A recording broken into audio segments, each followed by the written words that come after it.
할렐루야. 아멘. 주일 오후 예배 자리로 나오신 모든 진교회 성도 여러분들을 주님의 이름으로 환영하고 축복합니다. 아멘. 혹시 실내가 좀 덥거나 이렇게 하시면 이렇게 자연스럽게 조절하시면 되겠습니다. 네. 우리는 인생을 살다 보면 참 많은 사람을 만납니다. 제일 먼저는 태어나자마자 육신의 부모를 만나게 되지요. 그리고 자라서는 우리가 은사라고도 이야기하는데 우리 인생의 또 선배님, 선생님들을 이렇게 만납니다. 그리고 우리가 이제 결혼할 때가 되면 영원히 이제 죽을 때까지 함께할 배필인 아내 그리고 남편을 만나는 그런 만남들이 있지요. 그래서 인간이라는 단어도 사실 사람 인자의 사이간자. 그래서 결국엔 사람은 다 사람들 사이에서 있어야 된다. 그리고 철학자 아리스토텔레스는 인간은 사회적 동물이다 라고 이야기할 정도로 이 사람은 혼자 살 수 없는 존재일 것입니다. 근데 참 우리의 이 바람과는 다르게 우리가 좋아하고 나랑 잘 맞는 사람만 만나느냐, 인생을 살아보니까 그렇던가요? 저는 참 매번 이런 설교할 때마다 죄송하지만 저보다 워낙 이 연세 드신 분들이 많이 계셔가지고 죄송스러운데, 저도 이제 40 가까이 살아보니까 저랑 친하게 이렇게 저랑 잘 맞는 사람을 많이 만났다기보단 저랑 잘 안 맞고 저를 힘들게 하는 사람을 정말 많이 만났다고 생각합니다. 그래서 그 사람이 저의 마음을 녹게 하고, 그리고 저 사람만 없었으면 정말 좋겠다라고 생각이 들 정도도 있었습니다. 일반적인 사람이라면 당연하겠지만 자기에게 잘해주는 사람에게 끌리지요. 그리고 그 사람이랑 친하게 지내는 것은 당연합니다.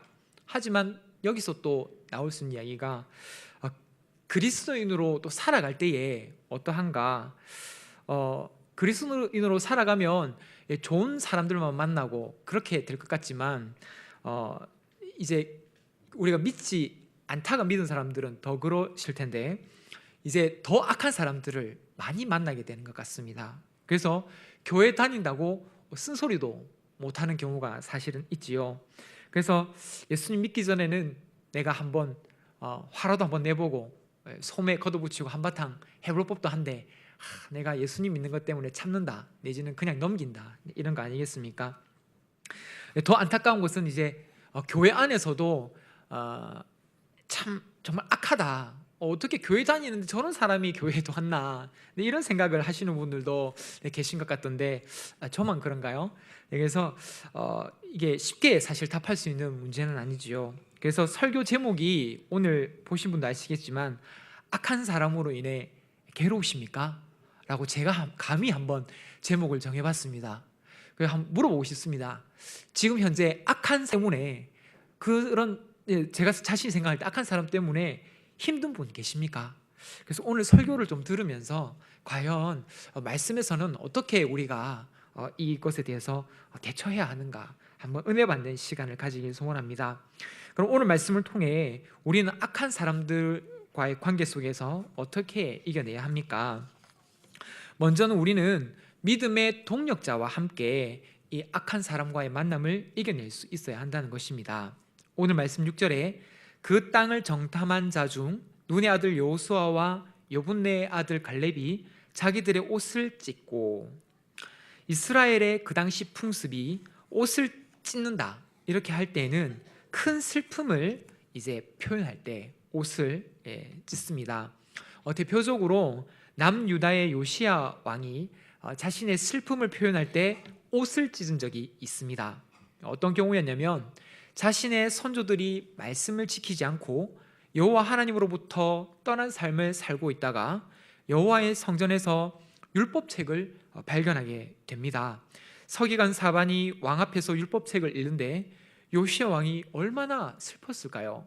왜냐하면 하나님의 말씀을 지키지 않고 이게 여호와의 성전 그 허름한 곳에서 발견됐기 때문입니다.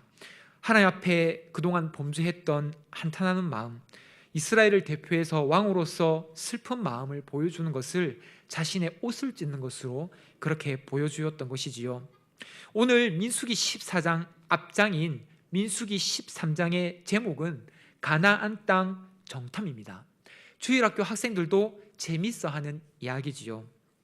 가나안 땅을 정탐하고 난 후 13장 이제 가나안 땅 정탐이 끝난 31절에 이스라엘 상태를 보여주는 말씀이 등장합니다. 31절 말씀, 거기서 네피림 후손인 아낙 자손의 거인들을 보았나니 우리는 스스로 보기에도 메뚜기 같으니 그들이 보기에도 그와 같았을 것이니라. 네피림 아낙 자손의 생각은 한 번도 물어보지도 않았는데도 우리가 우리 스스로를 볼 때 그들 앞에서 메뚜기 같으니까 그들도 동일하게 우리를 메뚜기처럼 생각하고 있을 거야 라고 의뢰짐작하는 것이지요. 이스라엘 사람들은 잔뜩 불안해 있습니다. 적각끓이 흐르는 가나안 땅이라고 해서 오긴 왔는데 그 땅을 들어가기 전에 정탐을 해보니 네피림의 후손 아낙 자손들, 이 거인들이 버티고 있는 것입니다. 하나님께서 주시기로 약속했던 땅을 보고 왔습니다. 하지만 그들은 믿음으로 그 땅을 바라보지 못했지요.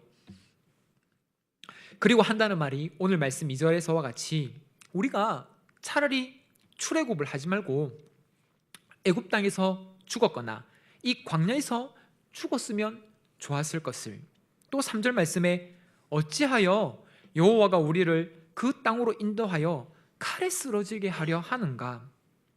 이것은 사실 하나님께 대놓고 도전장을 던지는 말씀 아닙니까? 하나님께서 이스라엘 백성들을 구원하시기 위해서 정말 그 이스라엘 백성들을 하나님의 초월적인 방법으로, 초자연적인 방법으로 인도해 내셨는데도 말입니다. 지금 이스라엘의 지도자는 모세와 아론입니다. 이들이 느꼈을 부담감, 이스라엘 백성들이 이런 볼멘 소리 하는 것을 듣는데 모세와 아론의 마음은 어땠을까요? 앞서 제가 서두에도 말씀드렸듯이 악인들이 우리를 공격할 때에 우리의 마음이 녹는 것과 같은, 저 같으면 고함 한번 지르고 정신 차려, 하나님의 믿음대로 우리가 이렇게 왔는데, 믿음으로 왔는데 무슨 믿음 없는 소리를 하는 거야 라고 이야기하고 싶은데 한두 명도 아닌 사람들이 와가지고 계속 왜 우리를 하나님께서 이 땅으로 인도했느냐, 모세 아론 어떡할 거냐, 책임져라는 식으로 이야기를 하니 지도자의 입장에서는 이 정말 감당할 수 없는 노릇입니다. 제가 감히 드릴 수 있는 말씀이라고 할 수 없을지도 모르겠지만 아마 우리 장로님들도 마찬가지고 목자, 목부, 목녀 그리고 전도 회장님들 각 단체의 이제 리더급 지도자가 되면 그 멤버십 구성원들이 한마디씩 툭툭툭 던지는 것 때문에 마음이 녹았던 경험들 있지 않으십니까? 예, 저는 많습니다. 예, 벌써 젊은 나이에 그런 걸 경험하고 있으니까 참 웃기지요. 모세와 아론의 마음 상태로는 함께 애굽의 10가지 재앙, 그게 사람의 힘으로 일어날 수 있는 일입니까? 다 우연적으로 일어났다고 칩시다. 뭐 나일강도 물감을 풀어가지고 빨갛게 뭐 만들었다는 둥, 뭐 여러 가지 있지만 장자만 골라가지고 죽는 10번째 재앙은 어떻게 할 것입니까? 그럼 저도 죽어야죠. 장자니까. 홍해를 가르신 하나님의 기적을 체험한 세대가 어찌 이럴 수 있단 말인가? 자신들을 안내하고 보호하시기 위해서 하나님께서 구름 기둥과 불 기둥을 체험하게 한 이 세대가 어떻게 이런 악한 말을 쏟아낼 수 있는가? 모세와 아론의 심정이 이해가 되십니까? 모세와 아론의 입장에서 보면 이만큼 악한 사람, 악인이 없는 것이지요. 그래서 오늘 설교 제목에서와 같이 악한 사람으로 인해 괴로우십니까? 이 모세와 아론에게 묻고 싶은 말입니다. 이렇게 마음이 무너져 내릴 때 바로 여호수아와 갈렙과 같은 믿음의 동력자들이 등장합니다. 자신의 옷을 찢으면서 이 사람들마저도 모세와 아론을 등졌다면 어쩔 뻔했습니까? 그런데 정말로 여호수아와 갈렙은 분통을 터뜨리면서 아니다, 왜 그런 반응을 보이느냐라고 모세와 아론의 편이 되어주는 것이지요. 제가 예전에 만났던 선교사님도 이제 실질적인 이야기들을, 조언을 많이 구할 때 이랬습니다. 선교사님, 신앙생활 할 때 힘들거나 흔히 이야기하는 슬럼프가 있지 않으신가요? 물론 나도 있지. 그럼 그때 어떻게 하십니까? 나? 그럴 때 공동체 속으로 들어가. 저는 그 당시 그 이야기를 들었을 때는 잘 느끼지 못했는데 시간이 지나면 지날수록 믿음의 공동체 속으로 들어가서 내가 위로받고 힘을 얻는다라는 말이 점점 이해가 되기 시작했습니다. 그래, 다른 믿지 않는 사람들 앞에 가가지고 내가 이런 어려움을 겪고 있다라고 이야기해봤자 별 효용이 없는, 그런데 믿음의 사람들과 함께 기도 제목을 나누고 카톡을 보내서 기도해 주세요라고 할 때 그 순간 눈을 감고 두 손을 모아줄 수 있는 동력자, 얼마나 귀한지 모르겠습니다. 악한 사람들이 우리를 공격하고 악한 상황들이 우리를 힘들게 할 때에 믿음의 동력자가 우리와 함께 있다는 것을 기억하시기 바랍니다. 그래서 하나님께서 이 진교교회 성도들 여러분들을 그리스도의 몸된 교회의 지체, 몸은 하나지만 누구는 눈의 역할, 누구는 손의 역할, 누구는 발의 역할을 감당함으로 인해서 우리가 그 악한 사람들, 악한 상황들을 버텨낼 수 있는 것입니다. 하지만 근데 반드시 기억할 것은 그 사람과 함께 할 때에 네 말이 맞네, 그냥 친하다고 무조건 그 사람 편이 되어 주기만 한다면 이것은 교회에서 당짓는 것밖에 안 되겠지요. 반드시 영적으로 그 사람을 위해서 기도해 주겠습니다라고 영적으로 동력해 주는 사람들이 되시기 바랍니다. 그러면 우리는 또 어떤 방법으로 악인들을 이겨낼 수 있습니까? 두 번째로는 우리는 하나님의 약속 가운데서 악인들을 이겨낼 수 있다는 것입니다. 오늘 말씀 8절에 여호와께서 우리를 기뻐하시면 우리를 그 땅으로 인도하여 들이시고 그 땅을 우리에게 주시리라. 이는 과연 젖과 꿀이 흐르는 땅이니라. 여호와께서 우리를 그 땅으로 인도하신다라고 말씀하고 있습니다. 바로 자기들이 정탐한 그 가나안 땅, 네피림, 아낙 자손, 거인들이 머물고 있는 그 땅, 젖과 꿀이 흐르는 그 땅, 믿음의 조상인 아브라함에게 약속하신 바로 그 땅을 주시겠다는 것입니다. 이것은 아주 오래전부터 하나님께서 약속하셨던, 이스라엘 백성들에게 약속하셨던 말씀입니다. 노예로 힘들게 살아가던 이스라엘 백성들을 애굽의 노예에서 건져내시죠. 그리고 가나안 땅으로 하나님께서 인도해 가십니다. 이는 이스라엘을 향한 하나님의 약속의 말씀이 있었기 때문에 가능했습니다. 그리고 믿음으로 발걸음을 떼가지요. 그래서 지금 여호수아와 갈렙이 옷을 찢으면서 믿음의 반응을 보이지 못하는 그 악한 다른 이스라엘 백성들을 향해 말하고 있는 것입니다. 하나님께서 그 땅을 우리에게 주시리라. 자기 조상 아브라함에게 약속하셨던 바로 그 땅, 인간적인 눈으로 볼 때에는 네피림, 아낙, 거인들이 머물고 있지만 그것을 보지 말자. 주님이 주시겠다 약속하신 그 땅, 우리가 능히 차지할 수 있다는 것이 믿음의 반응입니다. 이것은 말씀을 붙잡을 때만 가능한 것이지요. 인간적인 눈으로만 계속 가나안 땅을 보기만 한다면 뭐만 보입니까? 계속 네피림, 아낙, 거인 자손들만 보이기 때문에 절대 그 땅에 들어갈 수가 없는 것입니다. 근데 이 이스라엘을 저도 이렇게 가봤는데, 가보면 사실 이스라엘 땅이 젖과 꿀이 흐르는 땅이 아님을 알 수 있습니다. 그러면 하나님께서 젖과 꿀이 흐르는 가나안 땅으로 인도하겠다라고 하신 그 말씀은 거짓말이고 이스라엘 백성들을 현혹한 것입니까? 아닙니다. 성경 말씀을 잘 읽어보면 왜 그 땅이 젖과 꿀이 흐르는 땅이 될 수 있냐면 그 땅에 하나님께서 함께 하심이 있기 때문에 그렇습니다. 이스라엘 백성들을 택하실 때에 얼마나 작은 민족인지 모르겠습니다. 지금도 이스라엘 백성들은 작지요. 그런데 하나님께서 그들과 함께 하시고 그 작은 민족들, 그 민족이지만 그 강대국들 속에서 이미 다른 나라들은 역사 속으로 다 사라져 버렸습니다. 그런데 이스라엘은 디아스포라라 그래서 나라를 잃고 몇천 년 동안 전 세계에 흩어졌는데도 자기들이 그 믿고 있는 그 여호와, 그 야훼 하나님 그 말씀 안에서 다시 이스라엘 땅에 뭉치는 것이지요. 대단하지 않습니까? 나라를 거의 2000년 가까이 없이 전 세계에 흩어져서 지냈습니다. 이런 역사는 지금 유래를 찾아볼 수가 없거든요. 그런데 다시 자기들이 그 약속의 말씀, 자기 젖과 꿀이 흐르는 그 가나안 땅, 시오니즘이라고 또 하기도 하는데 그것 붙들고 그 땅으로 모여드는 것입니다. 엄청나지요. 당연히 하나님께서 주시겠다고 하신 그 약속의 말씀은 흔들리고 변함이 있을 수 없습니다. 풀은 마르고 꽃은 시들지만 주의 말씀은 영원하기 때문에 그렇습니다. 그래서 흔들림이 없고 신뢰하고 나아갈 수 있지요. 우리는 주님 다시 오심을 믿는 자들입니다. 그리고 우리가 예수 그리스도와 함께 죽었기 때문에 예수 그리스도와 함께 산다는 말씀들도 다 믿지요. 이 말씀들이, 하나님께서 약속하셨던 이 말씀들이 우리에게 영생을 주겠다라고 하는 그것들이 악한 자들이 우리에게 행하는 그 악행들을 버텨내기에 부족합니까? 다시 한번 더 물어보고 싶습니다. 하나님께서 우리에게 약속하셨던 그 약속의 말씀들이 우리에게 주어졌는데 악한 사람들이 우리에게 행하는 그것들을 견뎌내기에 부족한 만큼 하나님의 약속의 말씀이 그토록 힘이 없습니까? 우리는 천국 소망이 있음을 믿습니다.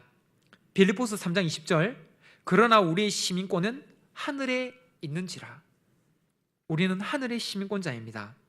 다만 이 땅에 머무는 동안 우리는 진교면 사람들로 잠깐 살아가는 것이지요. 사실 저는 진교가 오니까 좋아가지고 하나님 앞에 작정하기를, 주님 자녀만 주시면 자녀 이름을 진교로 짓겠습니다. 진짜입니다. 그래서 제가 성이 서시니까 아버지 성을 따라가야 되니까 서진교. 근데 이게 아들 낳아도 서진교, 딸 낳아도 서진교, 다 어울리지요. 성도 여러분들 기도를 좀 많이 해주시기 바랍니다. 근데 사실 진교 이렇게 하다가 저도 이제 언제 진교를 떠날지 모르겠지만 잠깐 떠나겠지요. 왜냐하면 빌립보서 3장 20절 말씀처럼 저의 시민권은 하늘에 있기 때문에 그렇습니다. 하늘의 시민권자답게 제가 낳을 서진교도 그렇게 하늘의 시민권을 가지고 가겠지요. 저는 진짜 진지합니다. 이게 이름 짓는 게. 자기는 지금 어떤 일이 벌어질지 모르겠죠. 태어나지 않았으니까. 그래서 저는 이게 완전 일치하지 않는 비유일 수 있지만 선진국의 사람들을 이렇게 한 번씩 봅니다. 왜 선진국 사람들이라고 이야기를 하냐? 우리 청년부 일본에도 갔다 와서 막 일본 사람들 너무 이게 교양 있고 선진국 사람다운 것 같아요. 목사님 이렇게 했는데, 약자를 보호하고 타인을 배려합니다. 절대 자동차 경적을 울리지 않고 사람이 횡단보도 지나가면 자기가 먼저 가는 게 아니라 사람을 먼저 보냅니다. 놀랍지요? 우리는 차가 먼저 갔죠. 돈이 많아서가 아닙니다. 내면의 성숙함이 그 사람을 선진국 사람으로 만든다라고 생각합니다. 선진국 사람들은 뭔가 다르지요. 근데 하늘의 시민권이 있다라고 하는 우리들은 왜 그렇게 이렇게 조급한 것입니까? 악한 사람들이 보이는 반응에 똑같이 악한 것으로 반응하죠. 눈에는 눈, 이에는 이. 내가 1을 받았으면 10으로 되돌려 주리라. 양은 냄비 끓듯이 순간순간 반응합니다. 하늘의 시민권자의 모습이 아니지요. 저도 이 설교를 준비하면서 많이 부끄러움을 느꼈습니다. 그래서 우리는 이 약속의 말씀 붙들고 살아가는 것이 얼마나 중요한가 한번 되짚어 봐야 될 것입니다. 그럼 마지막으로 우리는 악한 사람들을 어떻게 이겨낼 수 있는가? 바로 우리는 하나님의 임재 속에서 악인들을 이겨낼 수 있다는 것입니다. 오늘 말씀 10절에 온 회중이 그를 돌려치려 하는데 그때의 여호와의 영광이 회막에서 이스라엘 모든 자손에게 나타나시니라. 이스라엘 백성들의 행동 계속적으로 보고 계시죠. 제가 봐도 과간입니다. 악한 행동이 극에 달했습니다. 그래서 방금 읽어드린 10절 말씀과 같이 믿음의 사람들 모세, 아론, 여호수아, 갈렙을 돌로 치려 하고 있습니다. 참다 하나님의 영광이 이스라엘 모든 자손에게 나타나시는 것이지요. 그리고 오늘 말씀 그 다음 절인 11절에 하나님이 어떤 생각을 하고 계시는지 나타납니다. 11절에 여호와께서 모세에게 이르시되 이 백성이 언제까지 나를 멸시하겠냐? 내가 그들 중에 많은 이적을 이때까지 행했던 이적들 다 말씀드렸지요. 홍해 갈른 거, 애굽 열재앙, 구름기둥, 불기둥, 인간적인 그 방법으로 일어날 수 없는 많은 이적을 행하였으나 어느 때까지 나를 믿지 않겠느냐? 하나님께서 정말 한탄하는 마음으로 이런 이야기를 하십니다. 하지만 하나님의 임재하심, 여호와의 영광이 회막에서 이스라엘 모든 자손에게 나타나시니까 다 해결되어 버렸습니다. 민수기 14장 오늘 말씀 이후의 말씀, 그 후반절에 어떤 말씀이냐면 우리가 잘 아는 대로 내 귀에 들린 대로 내가 너에게 행하리라. 계속 공시되니까 하나님께서 내 귀에 들린 대로 내가 너에게 행하겠다. 악한 백성을 벌하시는 장면이 등장합니다. 그래서 민수기 14장 37절 38절에 이렇게 이야기합니다. 곧 그 땅에 대하여 악평한 자들은 여호와 앞에서 재앙으로 죽었고 그 땅을 정탐하러 갔던 사람들 중에서 오직 눈의 아들 여호수아와 여분네의 아들 갈렙은 생존하니라. 결과를 아시겠습니까? 하나님께서 그 악한 백성들을 참지 않으시고 끝내 벌하십니다. 왜냐하면 하나님께 도전한 것이기 때문에 그렇습니다. 우리의 인생도, 특별히 믿음의 인생도 이와 같습니다. 믿음으로 살아가는 가운데에 믿는 사람이든 믿지 않는 사람이든 우리를 얼마나 많이 공격하는지 모르겠습니다. 저도 요 앞에 거제에서 사역하다 왔는데 별의별 희한한 일들을 많이 경험했지만 그 중에 설교 준비하다가 기억나는 것은 보통 교회 주차장 이렇게 저희 교회도 마찬가지지만 개방하지 않습니까? 제 예전 교회도 그렇게 했습니다. 그래서 하루는 예배가 있었나 모임이 있었나 이래가지고 오늘은 모임 있으니까 이 교회 주차하지 마시고 딴 데 주차해라고 이렇게 안내를 해드리고 있는데 어떤 사람이 막무가내로 교회 주차장에 주차를 하는 것입니다. 그래서 밖에 주차를 잠시 해달라고, 제가 뭐 생긴 것도 그렇지만 착하게 생기지 않았습니까? 제가 뭐 어떻게 나쁘게 이야기를 하겠습니까? 그래가지고 밖에 좀 주차를 해달라고, 오늘 교회 행사가 있으니까 좀 부탁드립니다 했더니 주차장에 침을 딱 뱉으면서 신고해! 이러면서 가버리는 거예요.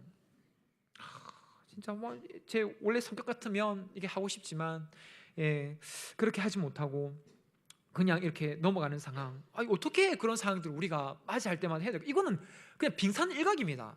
저보다 더 심한 상황들을 겪어보신 분들이 많으실걸요. 진짜로. 뭐 우리 장로님 오죽하시겠습니까? 권사님들도 뭐 오죽하실까요?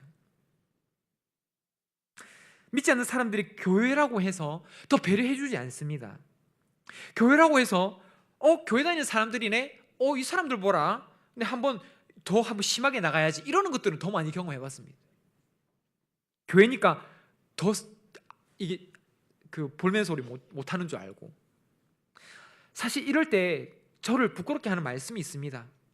베드로전서 2장 23절에 욕을 당하시되 맞대어 욕하지 아니하시고 고난을 당하시되 위협하지 아니하시고 오직 공의로 심판한 이에게 부탁하시며. 이것이 우리 믿는 자들의 자세가 아닌가 생각합니다.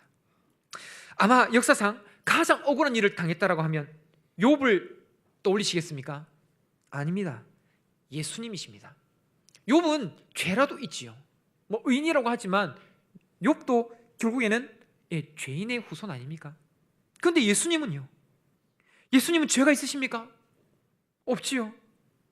근데 십자가에서 죽으셨습니다. 그 당시 가장 흉악범에게 내려지는 형벌, 십자가형.